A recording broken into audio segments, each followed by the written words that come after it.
Astrology या ज्योतिष एक दैवी विद्या या डिवाइन नॉलेज है। और आजकल जो डिस्कशन चल रहा है वो मुंडेन एस्ट्रोलॉजी है। ज्योतिष की एक ब्रांच है जिसको मुंडेन एस्ट्रोलॉजी कहते हैं। मुंडेन एस्ट्रोलॉजी हम आपको बता चुके हैं। इसका मतलब ये है कि ग्रहों, नक्षत्रों और राशियों के परिवर्तन से, ग्रह अपने ऑर्बिट्स में घूम रहे हैं, बराबर सूर्य का चक्कर लगा रहे हैं अपनी अपनी ऑर्बिट्स में, तो ग्रहों, नक्षत्रों और राशियों के परिवर्तन से सामूहिक रूप से लोगों के ऊपर क्या असर पड़ता है इसका, तो उसकी स्टडी करके जो उसका फल बताया जाता है उसी को मुंडेन एस्ट्रोलॉजी कहते हैं। मुंडेन या संहिता ज्योतिष कहते हैं, राइट।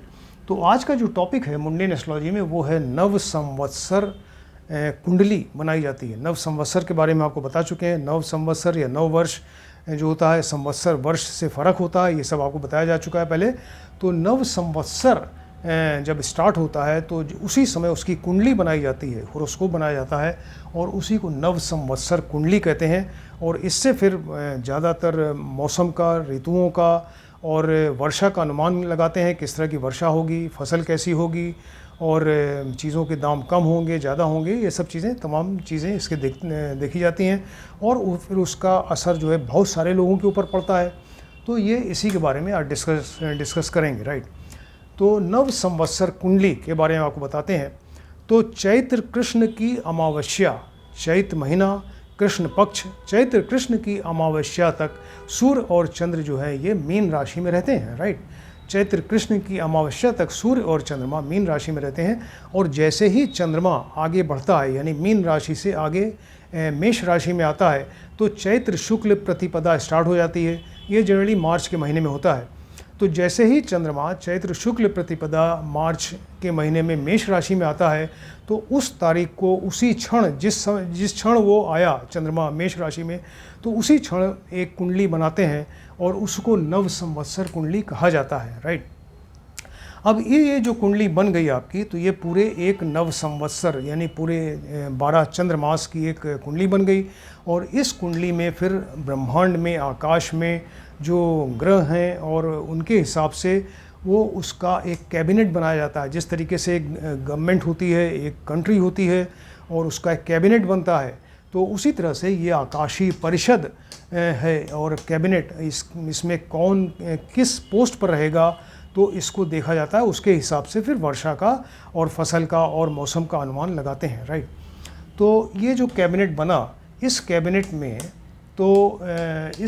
में सबसे पहले मोस्ट इम्पॉर्टेंट राजा होता है। यानी उस कैबिनेट का राजा कौन होगा, किंग, जो जिसके हाथ में पूरी पावर है। तो वर्ष का राजा जो है, तो ये ऐसे डिसाइड करते हैं कि चैत्र शुक्ल प्रतिपदा को जो वार होता है, चैत्र शुक्ल प्रतिपदा स्टार्ट हुई, चंद्रमा जैसे ही मेष राशि में गया और उस क्षण जैसे ही उस क्षण पे गया मेष राशि में, तो उस क्षण जो कुंडली बनी वो ये हो गई नव संवत्सर कुंडली। अब उस क्षण जो ये नव संवत्सर कुंडली बनी, तो उस दिन जो वार होगा, यानी सोमवार, मंगलवार, बुधवार, इस तरीके से, तो उस वार का जो स्वामी होगा वही उस नव संवत्सर कुंड का एक वर्ष का राजा बनेगा, राइट। वही वर्ष का राजा बनेगा। तो चैत्र शुक्ल प्रतिपदा को जो वार होगा, उस वार का स्वामी जनरली मार्च में होता है और यही जो है ये राजा बनता है। तो ये राजा, अब वो 7 इस तरह के ग्रह हैं, सूर्य, चंद्र, मंगल, बुध, बृहस्पति, शुक्र, शनि, जिसमें कि बृहस्पति, शुक्र, चंद्रमा और बुध, ये 4 शुभ ग्रह होते हैं। तो अगर ये शुभ ग्रह अगर बन जाएं राजा, तो वो मौसम बहुत बढ़िया रहेगा, फसल अच्छी होगी, वर्षा बढ़िया होगी, जनता खुश रहेगी। फिलहाल 2025 का जो है, इसमें नव संवत्सर, इसमें जो है वो सूर्य का जो वर्ष का राजा बन रहा है वो सूर्य है। तो सूर्य का राजा बनने से ये क्या होगा, अग्निकांड की घटनाएं ज़्यादा होंगी, ग्लोबल टेम्परेचर यानी मौसम काफ़ी गर्म रहेगा और अग्निकांड की घटनाएं होंगी, चोरी, डकैती, आतंकवाद, इस तरह की घटनाएं ज़्यादा हो सकती हैं और वर्षा कंपेरेटिवली कम होगी, फसल भी कम होगी, फसल नष्ट हो सकती है, ऐसा भी अनुमान लगाया जा सकता है। तो वर्ष का राजा जो है पहला, ये इम्पॉर्टेंट पोस्ट है। सेकंड होता है वर्ष का मंत्री। वर्ष का मंत्री, तो जिस दिन सूर्य मेष राशि में आता है, पहले आपको बताया चंद्रमा मेष राशि में गया तो वो चैत्र शुक्ल प्रतिपदा था, तो उस दिन के वार का स्वामी तो राजा बना। अब सूर्य जिस दिन ये मेष राशि में जिस दिन आता है, ये जनरली ये 14 अप्रैल बैशाख के महीने में आता है सूर्य इसमें मेष राशि में। तो उस दिन के वार का जो स्वामी होता है उसको मंत्री कहा जाता है। तो मंत्री भी अगर वो शुभ ग्रह हो, बृहस्पति, शुक्र, बुध, चंद्रमा अगर हो, तो ये इस तरह से जो 9 वर्ष है, 9 संवत्सर काफ़ी बढ़िया रहेगा। लेकिन इस वर्ष जो 2025 में ये इसमें भी सूर्य ही हैं, ये सूर्य जो हैं इसके ये बन रहे हैं मंत्री। और सूर्य के मंत्री बनने से राजनीतिक उथल पुथल ज़्यादा रहेगी, गर्मी ज़्यादा रहेगी, वर्षा कम होगी, फसल कम होगी, इस तरह की चीज़ें डिसाइड की जा सकती हैं, अनुमान लगाया जा सकता है। तो मंत्री जो है ये जब सूर्य मेष राशि में जाता है तो उसको मंत्री का पद दिया जाता है। इसके बाद सूर्य जब आर्द्रा नक्षत्र में प्रवेश करता है, कैबिनेट के और मंत्रियों के बारे में बता रहे हैं कि सूर्य जब आर्द्रा नक्षत्र में प्रवेश करता है, ये जनरली 22 जून आषाढ़ का महीना होता है। 22 जून और आषाढ़ के महीने में ये सूर्य मिथुन राशि में आर्द्रा नक्षत्र में प्रवेश करते हैं।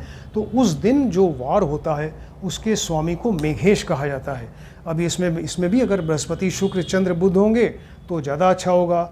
लेकिन इस वर्ष भी 2025 में ये भी सूर्य ही है, यानी 2025 में ये मंत्रिमंडल का जो राजा है वो सूर्य, मंत्री सूर्य और मेघेश भी सूर्य ही है, राइट। तो गर्मी बहुत ज़्यादा, वर्षा कम और फसल बहुत अच्छी नहीं होगी और महंगाई बढ़ेगी और राजनीतिक उथल पुथल मची रहेगी, राइट। इस तरह से है ये। तो इस तरह से अनुमान लगाते हैं। इसके बाद सूर्य जब कर्क राशि में प्रवेश करता है, सूर्य जब कर्क राशि में प्रवेश करेंगे, ये जनरली 14 जुलाई श्रावण का महीना होता है। तो उस दिन के वार के स्वामी को सशेष कहा जाता है, सशेष कहा जाता है, राइट। जिस दिन सूर्य कर्क राशि में प्रवेश करें और 14 जुलाई श्रावण का महीना होता है तो उस दिन के वार के स्वामी को सशेष कहते हैं।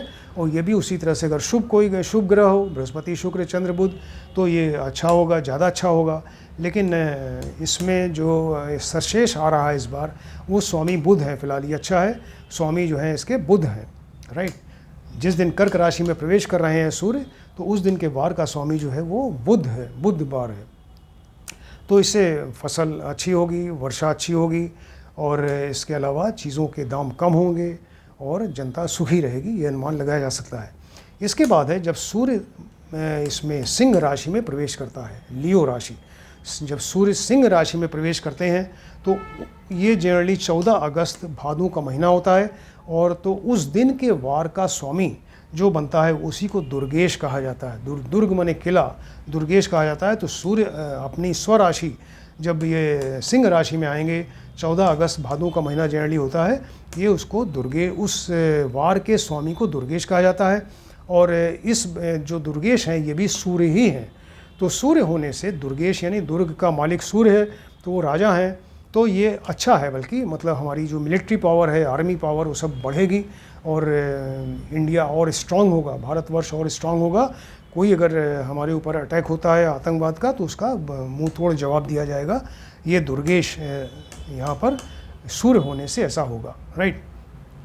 इसके बाद सूर्य जब ये कन्या राशि में प्रवेश करते हैं, कन्या राशि में प्रवेश करेंगे तो ये जनरली 14 सितंबर आश्विन का महीना या क्वार का महीना होता है। तो आश्विन को क्वार भी कहते हैं। तो 14 सितंबर या आश्विन या क्वार के महीने में सूर्य सिंह कन्या राशि में प्रवेश करते हैं। उस दिन के वार का स्वामी जो है धनेश कहलाता है, राइट, उसको धनेश कहते हैं। और इस बार जो 2025 में है ये इसमें मंगल हैं। तो मंगल होने से अग्निकांड की घटनाएं ज़्यादा होती हैं। गेहूँ, उड़द, मूंग जो इससे मंगल से रिलेटेड हैं, गुड़, इन सब चीज़ों के दाम बढ़ते हैं, फसल कम होती है, नष्ट होती है और दुर्घटनाएं ज़्यादा होती हैं। ये यहाँ पर मंगल अगर धनेश बनता है तब इस तरह से। अगर यही धनेश अगर बृहस्पति, शुक्र, चंद्र, बुध बने तो वो वर्षा बढ़िया होगी, फसल अच्छी होगी, चीज़ों के दाम कम होंगे, जनता ज़्यादा सुखी रहेगी। तो फिलहाल वर्ष का धनेश जो आपको बताया कि सूर्य जब कन्या राशि में प्रवेश करते हैं जनरली 14 सितंबर आश्विन के महीने में या क्वार के महीने में, तो उस दिन के वार का स्वामी धनेश कहलाता है। इसके बाद सूर्य जब यहाँ तुला राशि में आते हैं, तुला राशि में जैसे ही प्रवेश करेंगे, ये जनरली 14 अक्टूबर कार्तिक का महीना होता है, 14 अक्टूबर कार्तिक के महीने में, तो उस दिन के वार के स्वामी को रसेश कहा जाता है, रसेश कहते हैं। और रसेश जो है ये भी अगर वही बृहस्पति शुक्र चंद्र बुध अगर बन जाएं तो ये अच्छा रहता है, बारिश बढ़िया होगी, फसल अच्छी होगी, चीज़ों के दाम कम होंगे, जनता सुखी रहेगी और जो रसदार फल हैं, सब्जियां हैं, ये ज़्यादा मात्रा में उगेंगी। तो फिलहाल इस बार 2025 में ये जो रसेश है ये शुक्र ही हैं, तो शुक्र होने से ये जो आपको बताया चीज़ें ये ज़्यादा अच्छी होंगी, वर्षा अच्छी, फसल अच्छी, रसदार फल, सब्जियों के दाम कम होंगे, ज़्यादा मात्रा में होंगी और ये रसेश जो है ये इस तरीके से रसेश का फल होगा, राइट। इसके बाद सूर्य जब यहाँ धनु राशि में आते हैं, जैसे ही धनु राशि में प्रवेश करेंगे यानी 14 दिसंबर पौष के महीने में ये प्रवेश करते हैं, 14 दिसंबर पौष के महीने में सूर्य धनु राशि में प्रवेश करते हैं, तो उस दिन के वार का स्वामी जो है धान्येश कहलाता है।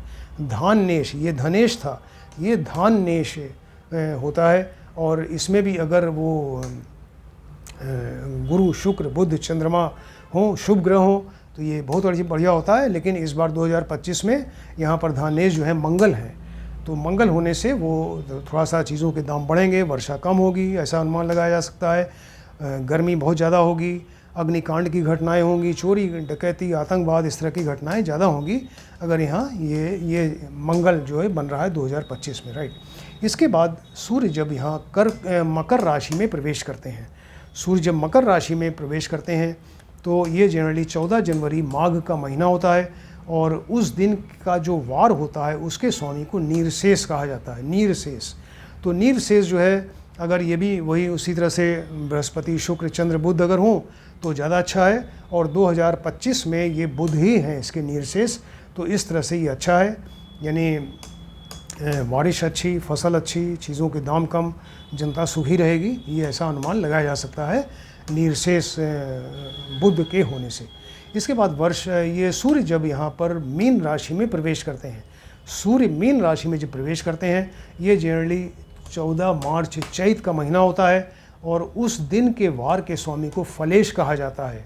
तो फलेश जो है इस बार 2025 में शनि हैं, तो शनि के होने से ये अच्छा नहीं होता क्योंकि ये क्रूर ग्रह हैं और अशुभ ग्रह माने जाते हैं। तो यहाँ पर अगर यहाँ पर शनि बन रहे हैं इसके मतलब कि चोरी डकैती आतंकवाद इन सब चीज़ों की घटनाएं ज़्यादा होंगी, राजनीतिक उथल पुथल होगी और वर्षा कम होगी, फसल कम होगी, चीज़ों के दाम बढ़ेंगे। लेकिन अगर यही गुरु शुक्र बुध चंद्रमा हो शुभ ग्रह तो ये फलेश का फल ज़्यादा अच्छा होगा, राइट। इस तरह से ये कैबिनेट बनता है। तो नव संवत्सर कुंडली बनी जब चैत्र कृष्ण की अमावस्या को सूर्य चंद्र मीन राशि में थे और जैसे ही चंद्रमा आगे बढ़ा यानी चैत्र शुक्ल की प्रतिपदा स्टार्ट हुई और मार्च के महीने में मेष राशि में गया चंद्रमा, तो उस दिन उस क्षण जो कुंडली बनी ये कुंडली इस तरह की बनती है, उसको नव संवत्सर या नव वर्ष कुंडली कहते हैं। और इसमें फिर आकाशीय परिषद या पूरा कैबिनेट बनाया जाता है जिससे कि पूरे साल भर का वर्षा का अनुमान, मौसम का अनुमान और जनता सुखी है दुखी है, चीज़ों के दाम कम होंगे या ज़्यादा होंगे, राजनीतिक उथल पुथल कैसी रहेगी, ये सारी चीज़ें यहाँ से देखी जाती हैं। इसके बारे में आपको बताया, ये बहुत ही इंपॉर्टेंट सब्जेक्ट है मुंडेन एस्ट्रोलॉजी का, नव संवत्सर कुंडली। इसको आप ध्यान से देखें, स्टडी करिए। किसी ने अगर हमारा चैनल सब्सक्राइब नहीं किया है तो सब्सक्राइब करें। हमने आपको पहले ही बताया कि हमारे 555 गिटार के गाने और ये एस्ट्रोलॉजी के वीडियोज़ 321 पहले हो चुके थे, अभी मुंडेन स्टार्ट किया है। तो इसका चैनल एक ही है, किसी एक ही जगह आप सब्सक्राइब करें, चाहे गिटार में चाहे एस्ट्रोलॉजी में, और इसको आप ध्यान से देखें, स्टडी करिए। Thank you.